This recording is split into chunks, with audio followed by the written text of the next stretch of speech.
Hello everyone, this is Alvaro Cortez Jr., aka Lance Danger, welcoming you back to the Serene Chaos podcast.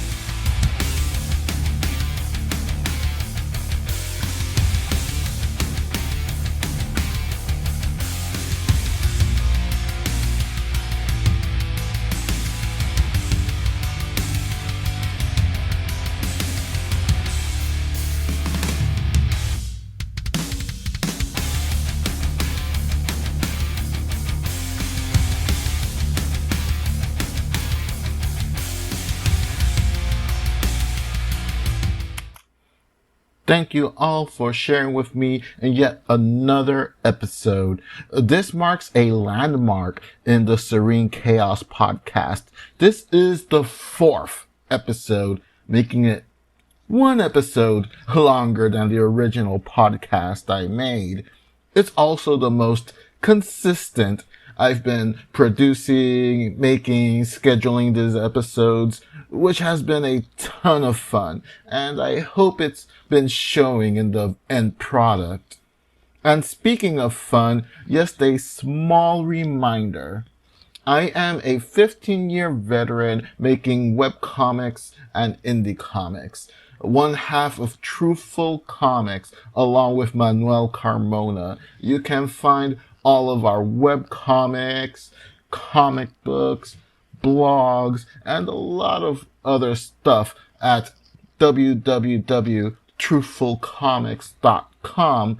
Right now, with the holiday season upon us, by the time this episode is being streamed, I have been doing a series of blogs called #GiftIndie, where I go over some of my personal favorite indie comics that may make great gifts, and also brief interviews with outstanding creators, giving their own insights about them creating their own indie comics or their own independent art or books and creations, and go over their projects.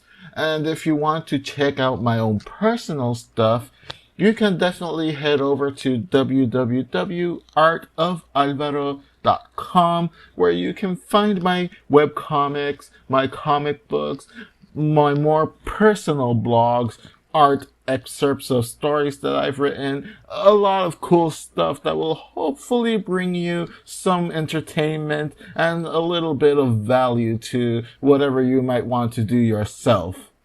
Now, on to the rest of the show. This episode is essentially an updated version of the original episode 3 of season 1 of the Serene Chaos podcast. This is basically going on about my art production, behind the scenes talk of how I put together a webcomic, specifically Fred Peterson, the Mighty Warlord. Now, it's almost basically the same process for most of the other webcomics that I make and the other comic books, but with slight variations depending on the project. For example, as I mentioned in the previous episode, what I tend to do is a hybrid of the full script method along with the Stan Lee / Marvel style plot method. And just to recap that very briefly, the full script is exactly what it sounds like. It's all the dialogue, all the panels, the page breakdowns, everything already written beforehand, and the Stan Lee method, which is doing basically the plot beats of the story, and then after the plot beats, either yourself or an art team will illustrate the entire story, usually between 18 and 22 pages, and then after the artwork is done, write in the dialogue and fill in any gaps that may have happened in between. So for Warlord, I do the story beats with some important dialogue so I can be aware of the setting, the tone, and the mood of the scenes and transitions, as well as how to portray the body language and expressions on the characters. In other words, have the characters be acting And it is huge, in my opinion, to be able to portray the characters as if they were living, breathing human beings that are acting. Mainly because, for as much as I love, emphasis on love, writing, comics are, in the end, a visual media. So it's up to you as the artist, if you are in fact illustrating your own book like I'm doing myself, you have to be aware of using body language and facial expressions to kind of help carry the story in places where words aren't exactly necessary. Don't tell the readers what's happening in the scene, or don't tell the readers how the character is feeling in the scene. Show them what's happening. Show what the characters are going through. There's a time and a place for narration and exposition, but the more a character is able to act through, and the more that the art can show the viewer what's happening, in my opinion, the better. And one thing that has helped me to improve on body language especially is getting pose references. Over the last few years, I try to have, as a rule of thumb, to have at least one panel that has photo reference.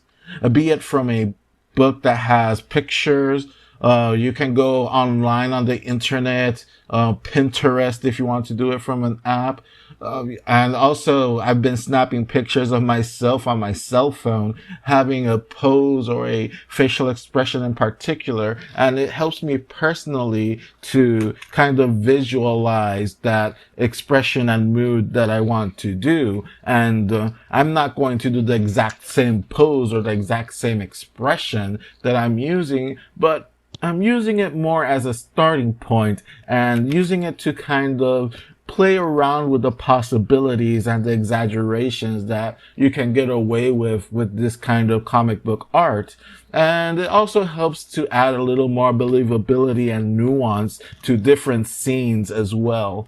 So sometimes what I do is that I'll sketch out, for example, a big emotional moment on my sketchbook, and I'll keep it in that sketchbook until I illustrate that scene in particular.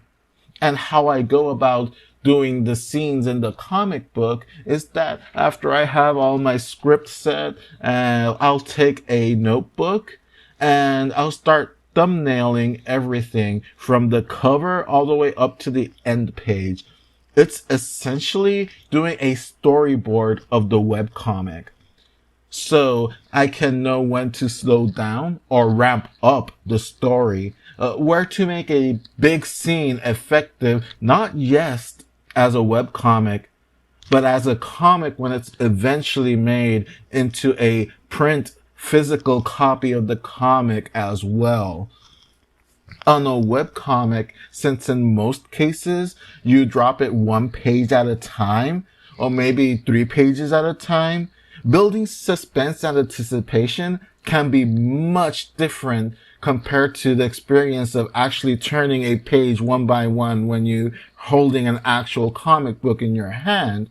So I bear in mind that the pages in odd numbers, in the West at least, are to your right hand side. So if you want to effectively surprise a reader, keep in mind to make big scenes or big transitions, big revelations, plot twists to usually happen on the even numbered pages, which are on the left side of the comic book or graphic novel of the reader. And on the next page that's about to turn over, so that way you can have that element of surprise. So I just practically just take a page from the notebook and draw 6 rectangles in it, representing a full page of the webcomic. Afterwards, I'm going to lay out the panel designs on each individual rectangle representing the panels on those pages, because I'm just doing the design and the flow and the pacing of where I want the story to be when I break it down like that. And sometimes I'll actually scribble down little notes and bits of dialogues on those rectangles as well, just so I can keep up pace with myself and not get confused and lost with the more minimalist approach of doing these sketches rather than a full-blown page. And once I'm finished thumbnailing all of the pages of my webcomic, it's usually 22 pages, as well as also thumbnailing the cover and the title page. I take out some copy paper and I line out the dimensions of how the page would look like when it's actually printed into a comic book. Now, for that, what I do is that I went into Clip Studio and I just printed out a page that has all the bleed guidelines onto it, but at a much smaller scale for me to kind of sketch out those scenes. So essentially, I'm just taking the Clip Studio format that is already preset for a comic book page, and I'm just going to print it out with all the grid lines and the bleed markings for when you print out your comic. If you don't know what that term of the bleed line is, it's essentially the line where the page is telling you that if you put any illustration or any dialogue past this certain point, when it's going to be printed, that machine is going to be cutting right on that line. So it's important to not have dialogue reaching towards that end of the line, or especially also important bits of art that could be cut off as well. So I use that as a guideline and I sketch on that paper, essentially using it as storyboard paper.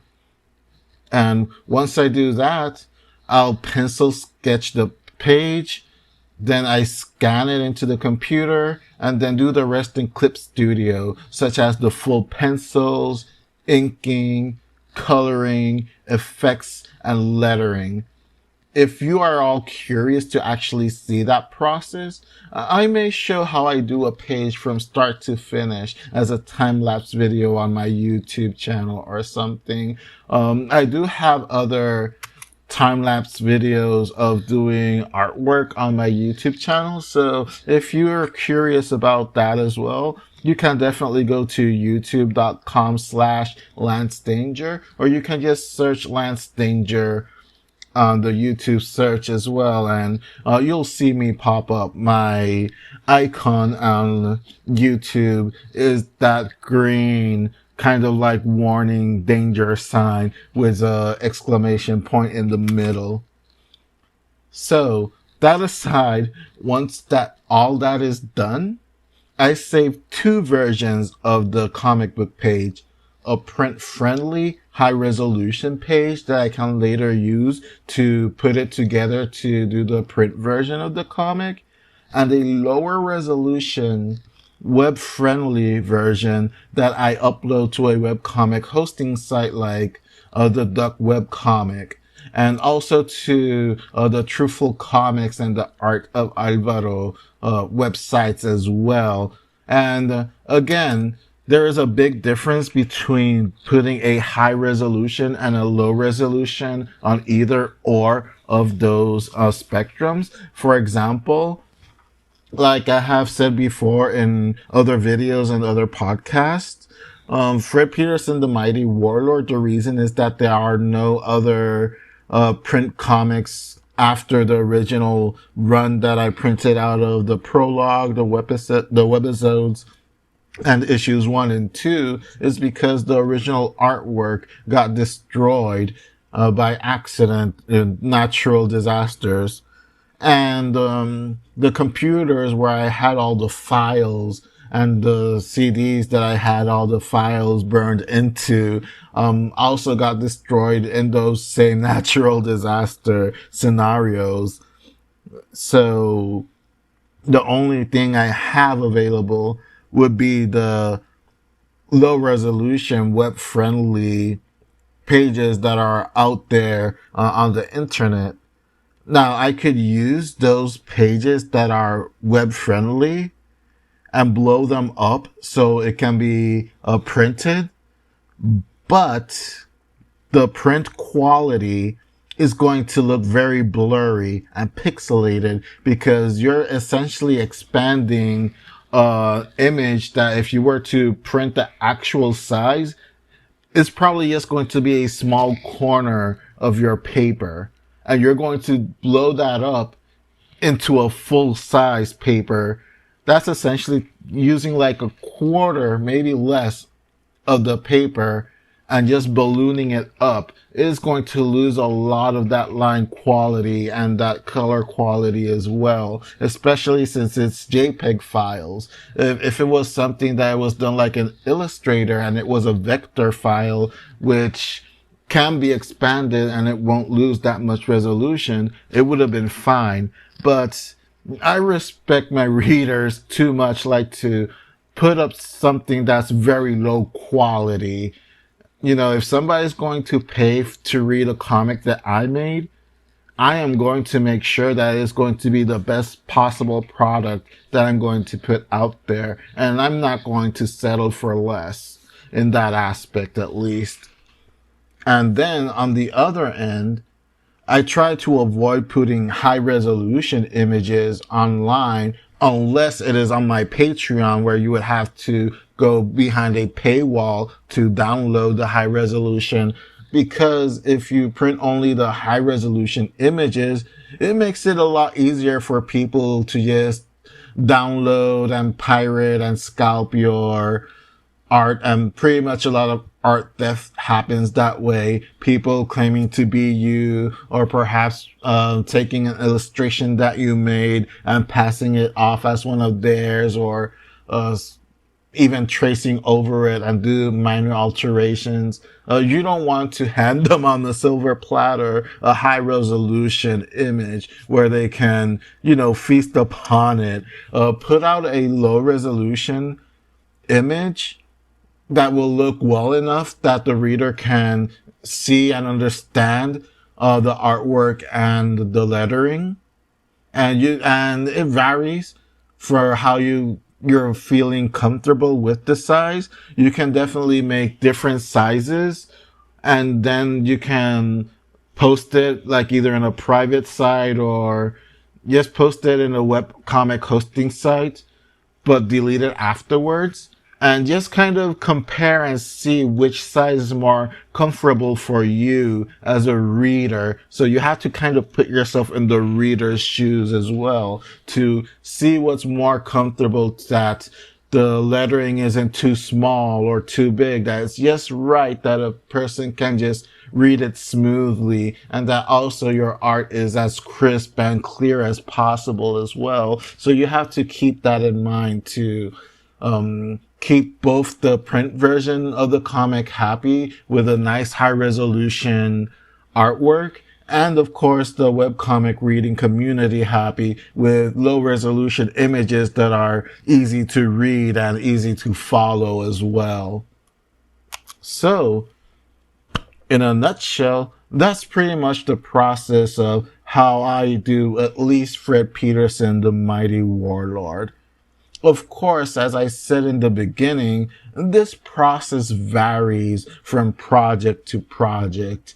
Like, the things that I do for Fred Peterson, the Mighty Warlord is not the same for something like a autobiographical webcomic strip like Nevermind, which is more of a page a day gag kind of thing. And also it's a much smaller scope as well. And that's not even talking about formatting your webcomic into a format like Webtoons, for example. That's a whole other conversation, because with Webtoons, contrary to like, I guess you can now call it the traditional old school way of reading webcomics, which is clicking on the page or clicking on an arrow clicking on a link to just go on to the next page. Relatively similar how you turn the page of a book.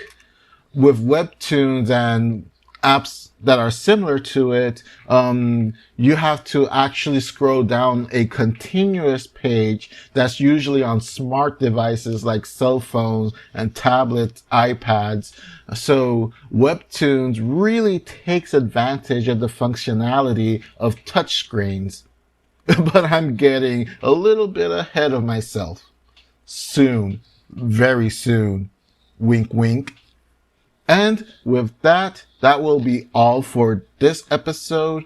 Once again, I thank you all so much for listening. And if you yourself are a creative and you have a different process to do your creations, never hesitate to share your experiences and your process as well.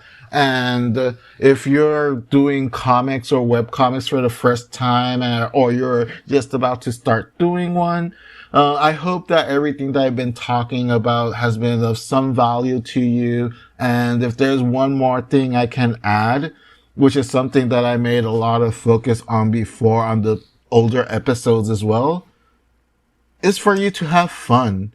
Have fun with it.